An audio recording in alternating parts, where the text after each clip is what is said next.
Imaginez que votre vie apparemment parfaite commence à s'effondrer, morceau par morceau, jusqu'à ce que vous découvriez quelque chose de dévastateur qui change tout. Une trahison à laquelle vous ne vous attendiez jamais, venant de la personne qui vous avait promis de vous aimer et de prendre soin de vous. Maintenant, réfléchissez à la façon dont vous réagiriez si, soudainement, vous étiez confronté à des mensonges, des secrets et un passé que vous n'aviez jamais vu venir. Que feriez-vous? Restez jusqu'à la fin, car ce que vous allez entendre aujourd'hui pourrait transformer votre vision des relations et de la confiance. Et si vous n'êtes pas encore abonné à la chaîne, abonnez-vous maintenant pour ne manquer aucun détail de cette histoire captivante. Bonjour, Martha. Viens au restaurant Isa, de l'autre côté de la gare, immédiatement. Toute la famille t'attend ici. Le restaurant Isa? Tu parles de l'endroit français? Que veux-tu dire par toute la famille t'attend? Demandaie. J'ai fait la réservation, j'ai même invité des membres de la famille qui d'habitude ne peuvent pas venir. Le coût sera d'environ 20 000 pesos, et je vais payer avec ta carte de crédit. S'il te plaît, dépêche-toi, répondit mon mari Lucas, raccrochant le téléphone. Je vais payer 20 000 pesos? C'est ridicule, pensais-je. Je suis restée là en état de choc, mais honnêtement, ça ne m'a pas vraiment surprise. Ce qui m'a surprise, c'était à quel point mon mari pouvait être stupide.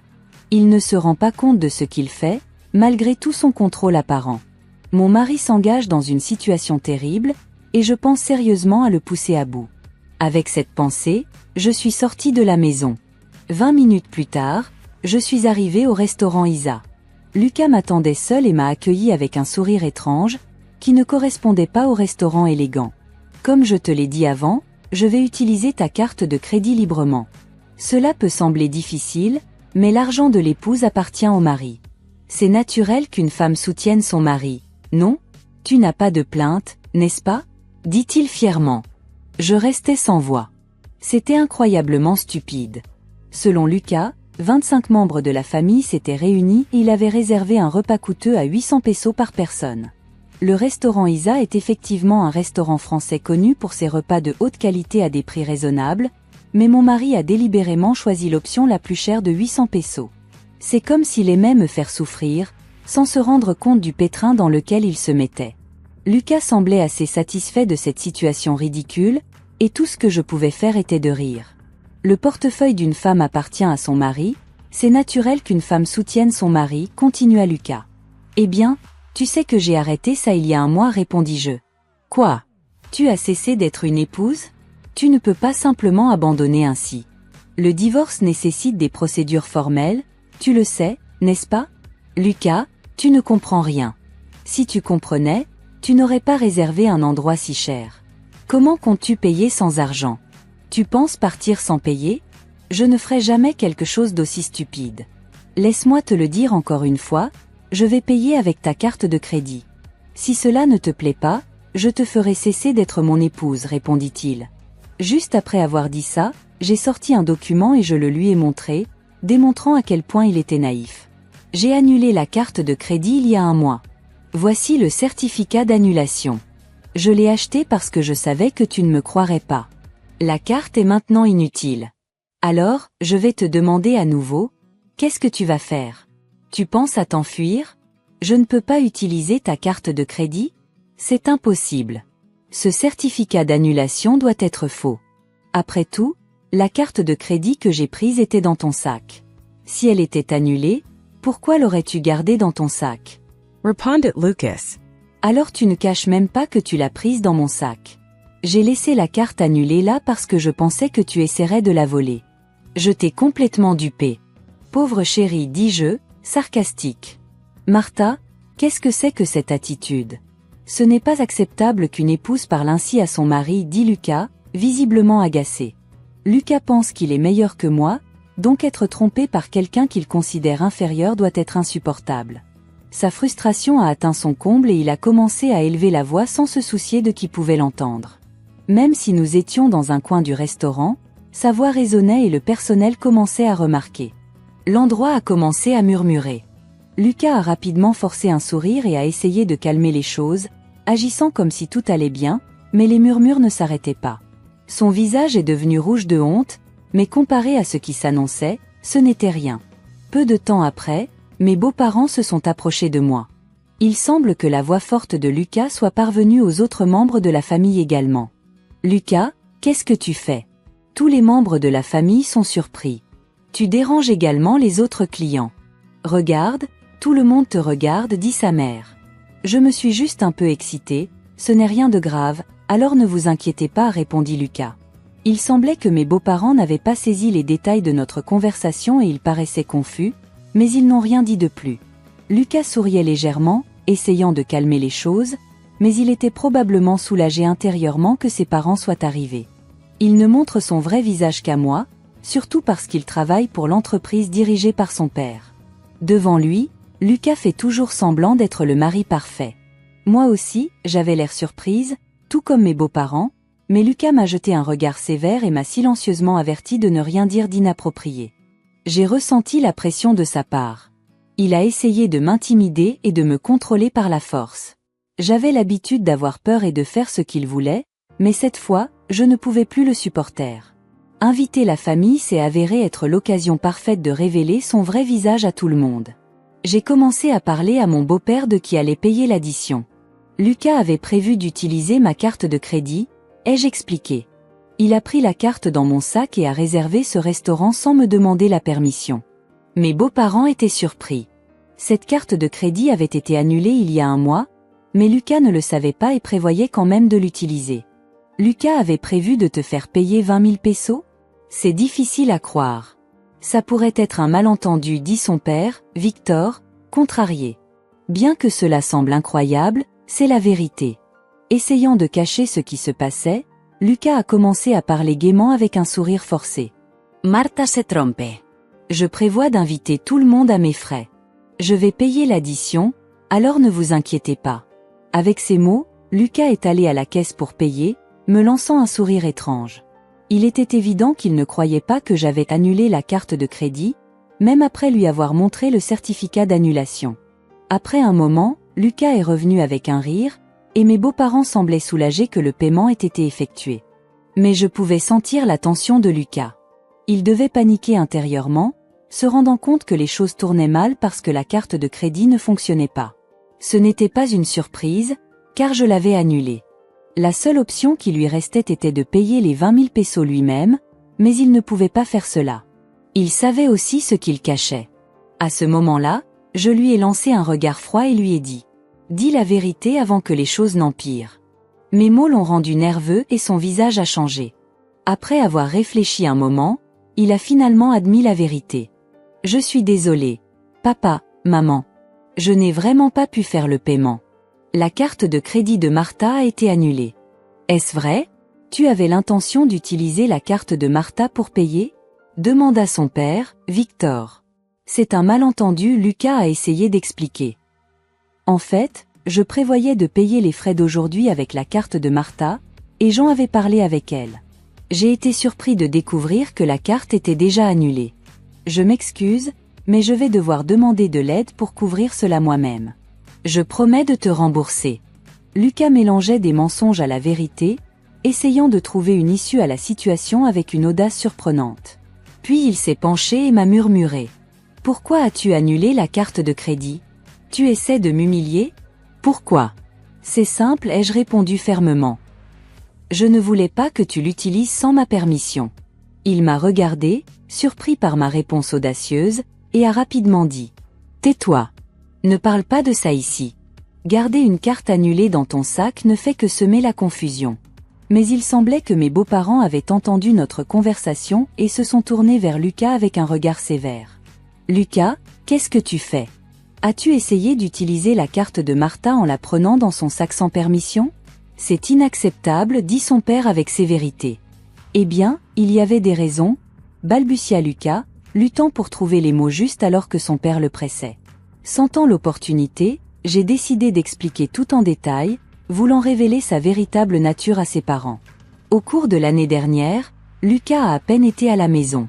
Au début, je pensais que c'était parce qu'il était occupé par le travail, puisque ton entreprise est assez grande, Victor. Mais ensuite Lucas a commencé à sortir même les jours fériés et à manquer des dates importantes comme mon anniversaire et notre anniversaire de mariage. De plus, Il a commencé à accorder plus d'attention à son apparence et a commencé à utiliser ma carte de crédit sans ma permission, expliquai-je. Mes beaux-parents échangèrent des regards inquiets, sentant clairement que quelque chose n'allait vraiment pas. J'ai demandé à Lucas que nous passions plus de temps ensemble en tant que couple et s'il pouvait arrêter d'utiliser la carte de crédit sans me demander la permission, mais il a argumenté qu'il est naturel qu'une femme soutienne son mari, et il n'a pas écouté. Pire encore, il m'a même menacé de divorce et m'a montré un formulaire de divorce qu'il avait déjà signé. Divorce? S'exclama mon beau-père, surpris. As-tu fait en souffrir, Martha? Demanda ma belle-mère en élevant la voix. Mon beau-père regarda son fils avec sévérité. Sa croyance que Lucas était un mari idéal s'était effondrée. Il y avait encore de l'espoir que Lucas admette ses erreurs, mais au lieu de cela, il tenta de se défendre. Non, ce n'est pas ça. Ce que Martha dit n'est pas vrai. J'ai besoin de prendre soin de mon apparence car je me prépare à assumer la présidence. Les réunions auxquelles j'assiste les week-ends sont des événements de réseautage et des séminaires, tout fait partie de mon travail. Qu'y a-t-il de mal à utiliser les fonds communs pour des dépenses liées au travail? Si je cesse de gagner de l'argent, ma femme en souffrira aussi, dit Lucas, essayant désespérément de justifier ses actions. Mes beaux-parents restèrent silencieux, peut-être trouvant une certaine logique dans l'explication de Lucas et hésitant à le critiquer. Cependant, je connaissais la vérité, et ses excuses n'avaient pas d'importance. Peux-tu vraiment continuer à dire que cela fait partie de ton travail après avoir vu cela? Dis-je, décidant de montrer plus de preuves. De mon sac, je sortis un document énumérant des dates, des noms de magasins et des montants dépensés. Qu'est-ce que c'est? Demandèrent mes beaux-parents. C'est un relevé de compte de carte de crédit. Comme vous pouvez le voir, ce sont des achats d'articles de luxe pour des femmes, dis-je en tenant le document. Pourquoi achèterais-tu des choses comme ça? Demanda mon beau-père en tenant le document. Lucas tenta rapidement de nous l'arracher. Ça, ce sont des cadeaux pour les femmes au travail, pour leurs anniversaires. Il est important d'être bien vu par les femmes dans les affaires, tu sais? La dépense était nécessaire, dit Lucas, semblant incertain. Son explication était confuse, mais compte tenu de sa position au travail, il pouvait y avoir un fond de vérité. Dire que c'était des cadeaux d'anniversaire pourrait sembler raisonnable, mais cette fois, ses parents ne le crurent pas. Quelle que soit la raison, le fait est que tu as utilisé la carte de Martha sans permission. Si c'était vraiment nécessaire, tu aurais dû en parler avec elle. Acheter des marques de luxe juste parce que des collègues féminines l'ont demandé ne semble pas crédible. Je suis désolée. Je m'excuse d'avoir utilisé la carte de ma femme, admit enfin mon mari. Je promets de ne plus jamais le refaire. S'il te plaît, pardonne-moi, s'agenouilla-t-il, s'excusant auprès de moi et de ses parents. Cependant, la colère de mon beau-père ne se dissipa pas facilement. Il avertit sévèrement mon mari.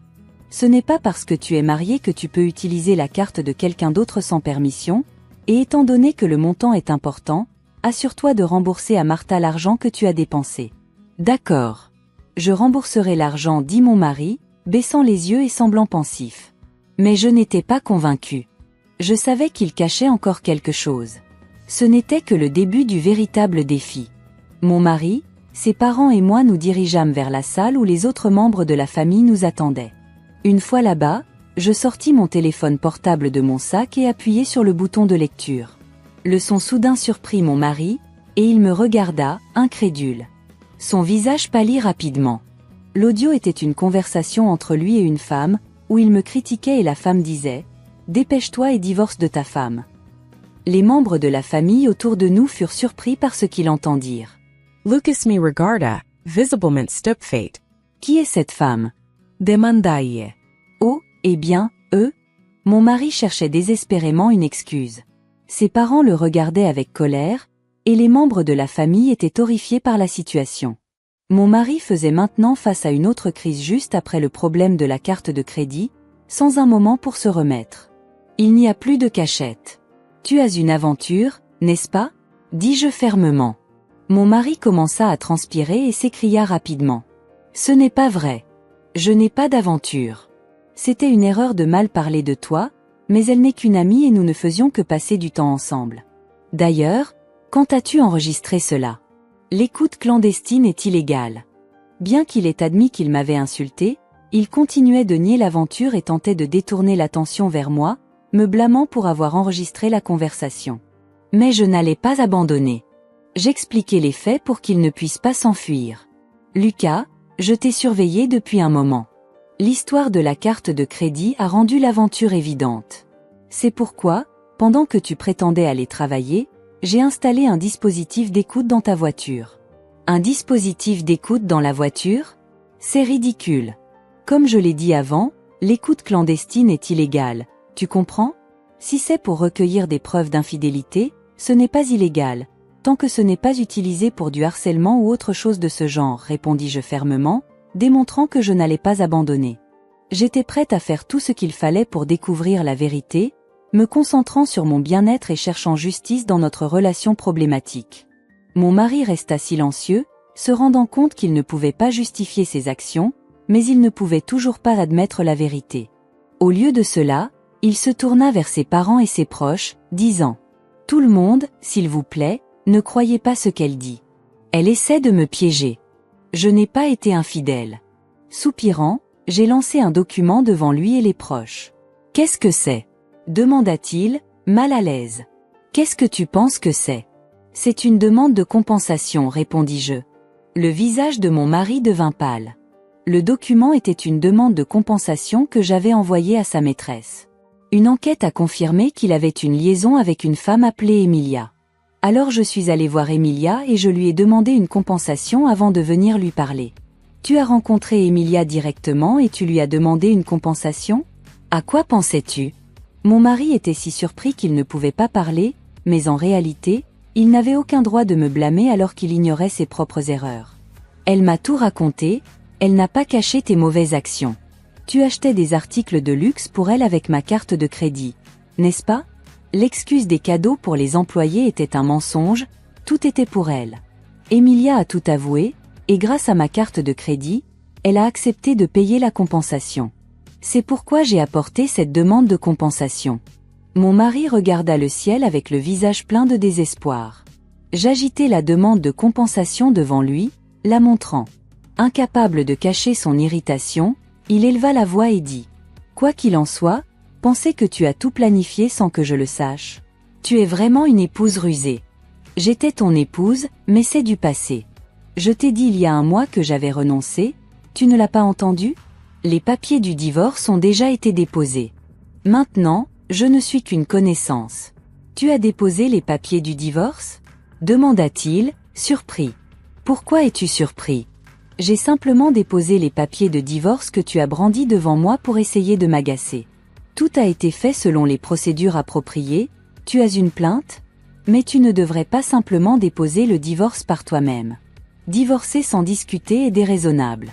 Cela peut être déraisonnable, mais cela ne change pas le fait que tu as utilisé ma carte de crédit sans permission. C'est pourquoi j'ai déposé les papiers du divorce moi-même. Cette affaire est maintenant résolue. Mon mari resta sans voix, clairement surpris par mes actions. Il ne s'attendait à rien de tout cela. Mes beaux-parents et d'autres membres de la famille qui regardaient semblaient enfin réaliser que mon histoire était vraie. Utiliser la carte de Martha sans permission et avoir une liaison? Pensez que nous croyions que vous étiez heureux en mariage et que vous commettiez de telles trahisons, dirent-ils avec des visages remplis de colère. Toute la famille réprimanda sévèrement mon mari. Mon beau-père, Victor, parla fermement. Cela marque la fin de notre relation en tant que père et fils. De plus, tu es renvoyé de l'entreprise. Renvoyé juste pour une liaison? C'est trop dur, réfléchit Greg calmement. Protesta mon mari. À ce moment-là, un coup fort résonna dans la salle. Ma belle-mère avait donné une gifle à mon mari, les larmes aux yeux, un mélange de tristesse, de douleur et de déception. Juste une liaison? C'est toi qui as tort, Lucas. Tu as prévu de blesser Martha et de simplement t'enfuir. Sa voix était pleine de colère, et mon mari n'avait rien à dire en réponse. Tout le monde dans la salle le regardait froidement. Une liaison, avait-il dit, révélant son irresponsabilité. Il avait toujours proclamé « L'argent de ma femme m'appartient, une épouse doit se dévouer à son mari ». De telles attitudes égoïstes étaient impardonnables. Pendant un moment, il resta silencieux, mais ensuite, avec une obstination défiante, il leva lentement la tête et déclara « Peu importe si je suis divorcé ou renvoyé, je vais être avec Emilia. » « Que as-tu dit » Tout le monde était surpris alors que mon mari révélait ouvertement ses plans de se marier avec une autre femme juste après notre divorce. Puis il déclara avec confiance: « Je suis assez compétent pour travailler dans n'importe quelle entreprise sans problème. L'entreprise de mon père ne vaut rien. Tant que j'ai Emilia, c'est tout ce dont j'ai besoin. Je l'aime vraiment. Me marier avec elle est la seule chose qui m'importe. » Mes beaux-parents furent surpris par ces paroles. Même après avoir été poussé au divorce, coupé par sa famille et perdu son travail, mon mari restait défiant, mais son arrogance était sur le point de se heurter à un mur. Peut-être que tu ne sais pas ça, mais Emilia voit aussi plusieurs autres hommes rêver les jeux. C'est un mensonge. Emilia ne m'aime que moi. Tu es juste jalouse et tu inventes tout ça, cria-t-il, refusant de le croire. Mais c'est la vérité. Elle a des relations avec plusieurs hommes et tu n'étais pas le plus important pour elle. Elle a payé la compensation rapidement pour éviter les ennuis. Je ne peux pas le croire. Je ne pensais pas que Emilia était ce genre de femme, dit-il, incrédule. L'idée qu'elle avait des sentiments pour toi n'était qu'une illusion. Tu étais utilisé. Au fait, la compensation qu'elle m'a payée a été financée par un autre homme avec qui elle sortait. C'est un mensonge. Il n'y a aucun moyen que Emilia me trompe. Nous allons nous marier, rien de ce que tu fais ne pourra nous arrêter. Mon mari ne pouvait toujours pas accepter la vérité. Alors je l'ai confronté à la réalité: il est temps que tu comprennes que tu as été abandonné. Tu n'as pas remarqué que tu n'as pas pu contacter Emilia récemment? Tes appels et messages n'arrivent pas. À ce moment-là, je mentionnai cela, et mon mari hésita. Il commença à réaliser ce qui se passait. En résumé, tu n'es plus nécessaire. Tu as été bloqué. Je ne suis plus nécessaire? Oui, exactement. Tu comprends. Maintenant, il ne reste plus rien pour toi. C'est ce qui arrive quand tu trahis les autres. Après avoir entendu cela, il s'effondra à genoux et baissa la tête. S'il te plaît, Martha, je suis vraiment désolé. S'il te plaît, pardonne-moi, implora-t-il. Il semblait qu'il comprenait enfin sa situation. S'il te plaît, reconsidère le divorce. S'il te plaît, annule mon renvoi, supplia-t-il, se penchant à plusieurs reprises vers moi et vers ses parents. Mais tout le monde s'était déjà éloigné de lui. Il est trop tard pour s'excuser maintenant. Je vais exiger une division équitable de nos biens et de l'argent que tu as gaspillé en utilisant ma carte de crédit. Une personne comme toi n'est qu'un fardeau pour toute organisation. Si tu penses pouvoir travailler ailleurs, vas-y, essaie, ça ne servira à rien. Eh bien, je vais donc procéder au paiement, dis-je. Quoi? Tu vas payer les 20 000 pesos? Demanda-t-il, incrédule. Bien sûr, je te facturerai plus tard, répondis-je avec un sourire doux. Il murmura quelque chose en s'effondrant à genoux. Aujourd'hui, à cause de ma revanche, c'est devenu le jour le plus douloureux pour lui. Cependant, cette histoire n'est pas encore terminée, sa souffrance continuera. Après l'incident, je suis retourné chez mes parents, mais ces derniers jours, j'ai reçu de nombreux appels manqués, tous de mon ex-mari Lucas. Le téléphone ne cesse de sonner, et je sais exactement pourquoi. J'avais délibérément ignoré ces appels, mais cette fois, j'ai décidé de répondre pour donner le coup final. Martha, tu as enfin répondu. S'il te plaît, aide-moi, je suis vraiment dans une situation difficile, implora Lucas. Cela ressemble à une situation difficile. Que s'est-il passé? Tu essaies de fuir les créanciers? Demandai Cammant. Quoi? Comment as-tu su ça? Quelqu'un te l'a dit? Répondit-il, surprise. Non, je l'ai découvert par moi-même. Lucas, tu as accumulé une grande quantité de dettes, n'est-ce pas? Non seulement tu donnais de l'argent à ta maîtresse, mais j'ai aussi entendu dire que tu payais tes collègues pour qu'ils fassent ton travail. Malgré tes dénégations, tu les as forcés en utilisant ta position de fil du patron. Tu as utilisé des tactiques sournoises pour maintenir les apparences dans l'entreprise, profitant d'aventures pendant ton temps libre et accumulant des dettes simplement pour vivre comme tu voulais. Des actions aussi stupides.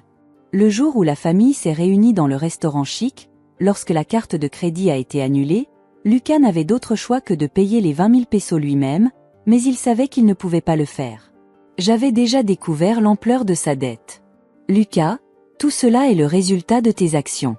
Mais tu es capable, n'est-ce pas? Quitter l'entreprise de ton père ne devrait pas être un problème, n'est-ce pas?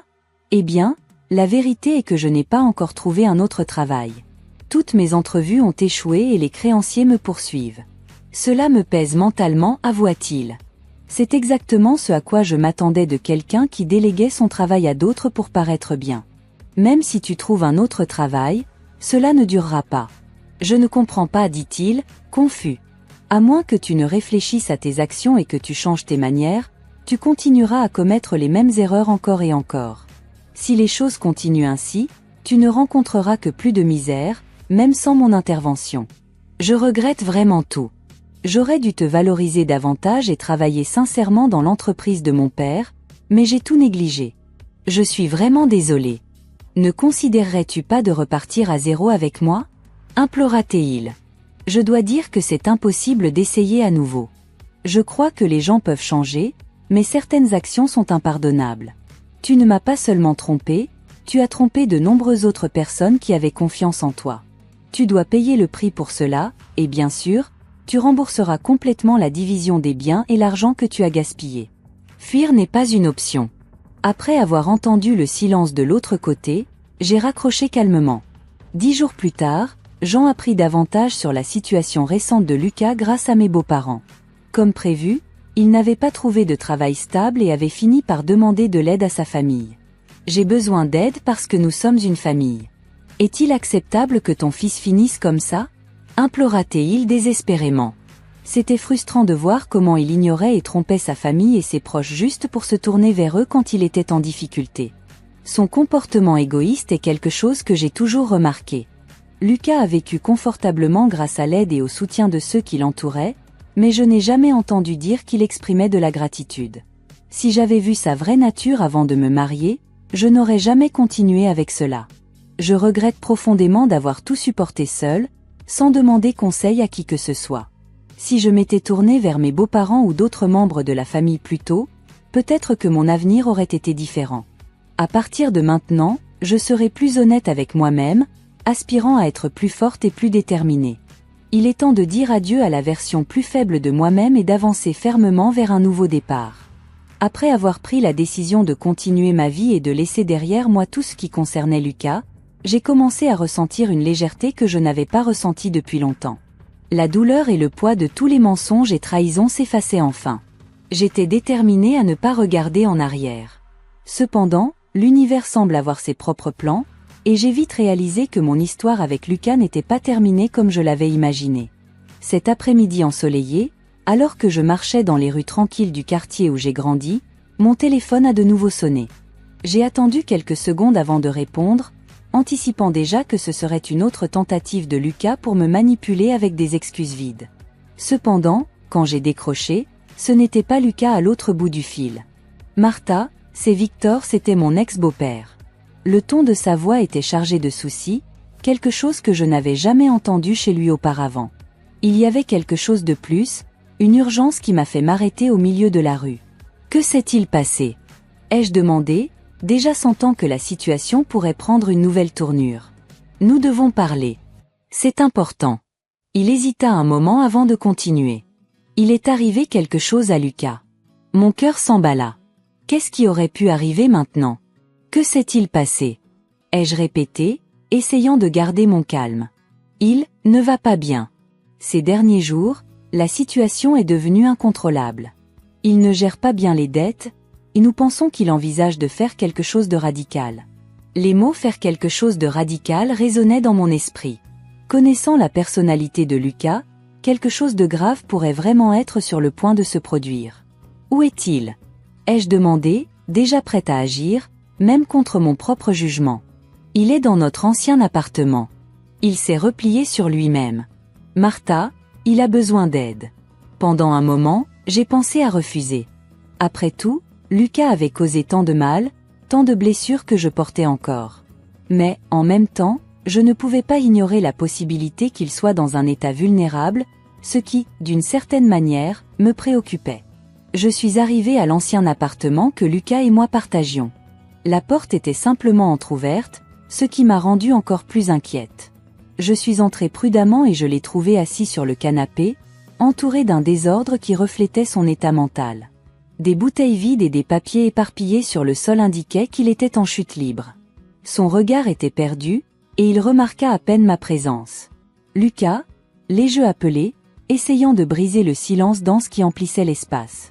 Il leva lentement les yeux, et pendant un bref instant, l'homme arrogant que j'avais connu semblait avoir disparu. À sa place se trouvait une figure fragile, brisée. « Que fais-tu ici » demanda-t-il d'une voix faible, presque méconnaissable. « Ton père m'a appelé. Il a dit que tu avais besoin d'aide. » Lucas laissa échapper un court rire amer, s'enfonçant encore plus dans le canapé. « De l'aide ? Ce dont j'ai vraiment besoin, c'est d'un miracle. » Ses yeux étaient rouges, probablement de nuit sans sommeil. « J'ai tout perdu, Martha. L'entreprise, le respect de ma famille, et maintenant. » Amelia. En entendant son nom, je frissonnai légèrement. Une partie de moi voulait crier qu'il l'avait mérité, que c'était le résultat de ses propres choix. Mais, au lieu de cela, je suis restée silencieuse, attendant qu'il continue. Emilia m'a quittée. Il rit de nouveau, mais cette fois, des larmes remplissaient ses yeux. Tu avais raison. Elle voyait d'autres hommes. J'ai été un idiot. Un idiot qui a tout gâché. Voir Lucas admettre ses erreurs de manière aussi brutale était déconcertant. Mais avant que je ne puisse répondre, il continua. Tu savais que, quand j'ai perdu mon emploi et mon argent, elle a été la première à disparaître ? Il secoua la tête, incrédule. J'ai été trompé par quelqu'un en qui je croyais aveuglément, tout comme je t'ai trompé. Je suis un échec, Martha. Un échec complet. Le silence qui suivit était lourd. Pour la première fois, il n'y avait plus d'excuses, plus d'arrogance. Juste la vérité crue de sa chute. Lucas, ai-je commencé, choisissant mes mots avec soin. Je ne suis pas ici pour te juger, mais j'espère vraiment que tu comprends que tout cela est le résultat de tes choix. Il hocha la tête, bien qu'il soit encore visiblement ébranlé. Je le sais, dit-il dans un murmure. Et c'est ce qui fait le plus mal. Pendant un bref instant, j'ai pensé à partir. Après tout, qu'est-ce que je pouvais encore faire ici ? Mais quelque chose m'a poussé à rester. Lucas, que vas-tu faire maintenant ? Ai-je demandé, essayant d'apporter un peu de réalité à la conversation. Je ne sais pas, répondit-il en soupirant. Mais une chose est sûre, je ne peux pas continuer comme ça. Le regard dans ses yeux changea légèrement, ce qui m'inquiéta. Une sensation inconfortable me submergea. Que veux-tu dire par là ? Ai-je demandé, essayant de ne pas paraître alarmé. Il hésita, et à ce moment-là, je réalisai à quel point il luttait contre quelque chose qu'il ne pouvait pas contrôler. J'ai pensé à tout arrêter. Le poids de tout ce que j'ai fait, je n'y arrive plus. Mon cœur s'emballa. Bien que Lucas ait commis tant d'erreurs, l'idée qu'il puisse envisager quelque chose d'aussi radical me bouleversa profondément. Lucas, non. Je me rapprochai, m'asseyant à côté de lui sur le canapé. Ce n'est pas la solution. Tu as peut-être fait des erreurs, mais tu as encore la chance de changer les choses. Il secoua la tête, incrédule. Changer les choses ? Tu as vu ce que j'ai fait. J'ai tout détruit et tous ceux qui m'entouraient. J'ai trahi, trompé, manipulé. Il n'y a pas de rédemption pour quelqu'un comme moi. Nous faisons tous des erreurs, Lucas, ai-je répondu, essayant de rester calme. Mais cela ne signifie pas que tu dois abandonner. Il y a un chemin de retour, mais tu dois être prêt à t'y engager. Lucas me regarda, avec un mélange de douleur et d'espoir dans les yeux. Pour la première fois depuis longtemps, il semblait écouter. Je ne sais pas si j'en suis capable. Il finit par admettre, sa voix tremblante. Tu peux, mais tu auras besoin d'aide. Et pas seulement de moi ou de ta famille, mais de quelqu'un qui pourra te guider. Une thérapie, peut-être. Tu dois commencer à affronter ce que tu as fait, et surtout, qui tu es vraiment. Le silence retomba dans la pièce. Lucas semblait réfléchir profondément à mes paroles. Je ne savais pas s'il suivrait mes conseils, mais au moins, la vérité était maintenant devant lui, nue et crue. Je vais essayer, dit-il, à peine audible. Mais ce sera difficile. Personne n'a dit que ce serait facile, Lucas. Mais ça en vaudra la peine, si tu veux vraiment changer. Il hocha la tête, et pour la première fois depuis longtemps, je vis quelque chose dans ses yeux qui n'était ni arrogance ni désespoir. J'y vis une petite, mais réelle, étincelle de détermination. Avant de partir, je lui ai clairement fait savoir qu'il ne serait pas seul dans ce processus, mais qu'il ne pouvait pas non plus compter sur des secondes chances illimitées. Lucas devait enfin reprendre le contrôle de sa vie et faire face aux conséquences de ses actions. En lui disant au revoir et en quittant l'appartement, une paix étrange m'envahit. Je ne savais pas s'il réussirait à se relever, mais maintenant, plus que jamais, j'étais certaine d'une chose. Le chemin que j'avais choisi, celui de continuer et de me libérer, était le bon. Quelques semaines plus tard, j'ai reçu un message de Victor, le père de Lucas. Il m'a dit que Lucas avait commencé à fréquenter un groupe de soutien et qu'il cherchait de l'aide professionnelle. C'était un petit pas, mais significatif. Je savais que son chemin serait encore long et semé d'embûches, mais, pour la première fois, il essayait. Quant à moi, j'étais enfin prête à embrasser mon nouveau départ. Et ainsi, à la fin de cette histoire pleine de rebondissements, nous pouvons voir que la vie nous surprend souvent de manière inattendue. Le voyage de Lucas et Martha n'a pas été facile. Ils ont traversé des défis profonds, des trahisons, des pertes et des regrets qui ont certainement bouleversé leur vie à jamais. Cependant, même au milieu du chaos et des mauvaises décisions, nous voyons qu'il y a toujours la possibilité de changer, de recommencer, tant qu'il y a une véritable réflexion et une recherche sincère de transformation. Cette histoire nous enseigne avant tout l'importance d'être honnête avec nous-mêmes et avec ceux que nous aimons. L'honnêteté et le respect sont les piliers de toute relation saine, qu'elle soit amoureuse, familiale ou amicale. Lorsque ces piliers sont détruits par des mensonges, des manipulations ou des trahisons, la douleur qui suit est inévitable. Lucas est un exemple de la manière dont l'égoïsme et la cupidité peuvent amener quelqu'un à tout perdre. Il croyait qu'il avait le contrôle, qu'il pouvait vivre comme il l'entendait sans se soucier des conséquences. Mais la vie a une façon de nous montrer que nos actions ont toujours des répercussions, et elles sont souvent bien plus grandes que ce que nous imaginons. En revanche, l'histoire de Martha est une leçon de force et de résilience. Elle a supporté la douleur, les trahisons, et malgré tout, elle a trouvé en elle-même le courage d'aller de l'avant, de dire assez et de prendre les rênes de sa propre vie. Cela nous rappelle l'importance de nous valoriser et de savoir quand il est temps de laisser derrière nous quelque chose qui ne nous fait pas du bien. Martha s'est redécouverte et a décidé qu'elle méritait mieux, quelque chose qui lui apporterait paix et bonheur.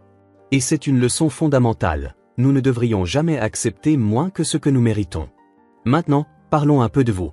Vous êtes-vous déjà retrouvé dans une situation où vous aviez l'impression d'être trompé ou que les choses n'allaient pas comme elles le devraient? Peut-être avez-vous déjà traversé des moments où vous sentiez que vous perdiez le contrôle de votre vie ou que quelqu'un n'était pas honnête avec vous. Ou peut-être avez-vous été dans la situation de Lucas, commettant des erreurs qui ont ensuite conduit à des regrets. La vérité est que nous faisons tous des erreurs à un moment donné. Nous avons tous des faiblesses, et parfois nous blessons les personnes que nous aimons le plus. La question, que faisons-nous à partir de là? Comment choisissons-nous de nous relever après une chute? Cette histoire nous montre que nous avons toujours un choix. Nous pouvons choisir de changer, de demander pardon, de corriger nos erreurs, et surtout, d'apprendre d'elles. Et bien sûr, nous pouvons également choisir de ne pas accepter moins que ce que nous méritons, tout comme Martha l'a fait. Parce qu'au final, la vie est faite de choix. Et ce sont ces choix qui déterminent la direction que prendront nos vies. Avant de conclure, j'aimerais vous inviter à laisser un like sur cette vidéo si cette histoire vous a touché d'une manière ou d'une autre. Et plus encore, si vous aimez les histoires émouvantes qui apportent des leçons précieuses pour la vie, abonnez-vous à la chaîne Histoire de la vie. Ici, nous nous efforçons toujours de partager des récits qui non seulement divertissent, mais qui vous font également réfléchir à vos choix et à vos relations. Alors, cliquez sur le bouton d'abonnement et activez la cloche pour ne manquer aucune nouvelle vidéo. Nous voulons que vous fassiez partie de notre communauté afin que nous puissions continuer à vous offrir ces histoires marquantes. Maintenant, en parlant de leçons précieuses, je veux partager avec vous quelque chose de très important, quelque chose qui va au-delà de toute histoire humaine. Dans l'Évangile de Jean, chapitre 3, verset 16, nous lisons l'un des passages les plus puissants et transformateurs de tous. Car Dieu a tant aimé le monde qu'il a donné son Fils unique, afin que quiconque croit en lui ne périsse point, mais qu'il ait la vie éternelle. John 3:16. Ce verset révèle l'amour immense que Dieu a pour moi, pour vous et pour toute l'humanité. Il nous aime tellement qu'il a donné son Fils unique, Jésus-Christ, pour mourir pour nous, afin que nous puissions être sauvés et avoir la vie éternelle. Réfléchissez à cela un moment. Dieu, le Créateur de tout l'univers, nous a tellement aimés qu'il a sacrifié son propre Fils pour nous sauver de nos péchés. Il n'y a pas de plus grande démonstration d'amour que celle-ci. Et qu'est-ce que cela signifie pour nous? Cela signifie que, quelles que soient nos erreurs, nos échecs et nos mauvais choix, Dieu nous aime toujours et nous offre l'opportunité d'un nouveau départ. Tout comme Lucas a eu la chance de changer, de se repentir et de chercher une nouvelle direction pour sa vie, nous avons aussi cette chance. Jésus est mort sur la croix pour que nos péchés soient pardonnés, à travers lui, nous pouvons trouver la paix, la joie et le but que nous recherchons tant. Si vous avez l'impression d'être perdu, sans direction, ou que vous avez commis trop d'erreurs, sachez que Dieu vous attend les bras ouverts. Il vous aime inconditionnellement, et tout ce qu'il désire, c'est que vous l'acceptiez comme Seigneur et Sauveur de votre vie. Vous n'avez pas besoin de porter seul le fardeau de vos erreurs. Jésus a déjà payé le prix pour vous sur la croix. Tout ce que vous avez à faire, c'est d'ouvrir votre cœur et d'accepter ce cadeau d'amour. Si vous n'avez pas encore donné votre vie à Jésus, je vous invite à le faire aujourd'hui. N'attendez plus, car Dieu a un plan merveilleux pour vous, un avenir plein d'espoir et de joie. Il veut vous guider, vous protéger et vous transformer, tout comme il l'a fait avec tant d'autres personnes tout au long de l'histoire. Tout ce que vous avez à faire, c'est de franchir ce pas de foi. Prions ensemble. Si vous souhaitez donner votre vie à Jésus, répétez cette prière avec moi. Seigneur Jésus, je reconnais que je suis pécheur et que j'ai besoin de toi. Je crois que tu es mort pour moi sur la croix et que tu es ressuscité pour me donner une nouvelle vie. Je t'accepte comme mon seul et unique sauveur. Pardonne mes péchés, transforme mon cœur et guide-moi dans ton chemin. Je te donne ma vie. Amen. Si vous avez fait cette prière, sachez que le ciel est en fait pour vous. Vous faites maintenant partie de la famille de Dieu, et c'est la décision la plus importante que vous pouviez prendre. Continuez à grandir spirituellement, à en apprendre davantage sur l'amour de Dieu et ses promesses pour votre vie. Et bien sûr, continuez à suivre la chaîne Histoire de la vie pour plus d'histoires qui inspirent et nous rappellent l'amour immense de Dieu pour chacun de nous.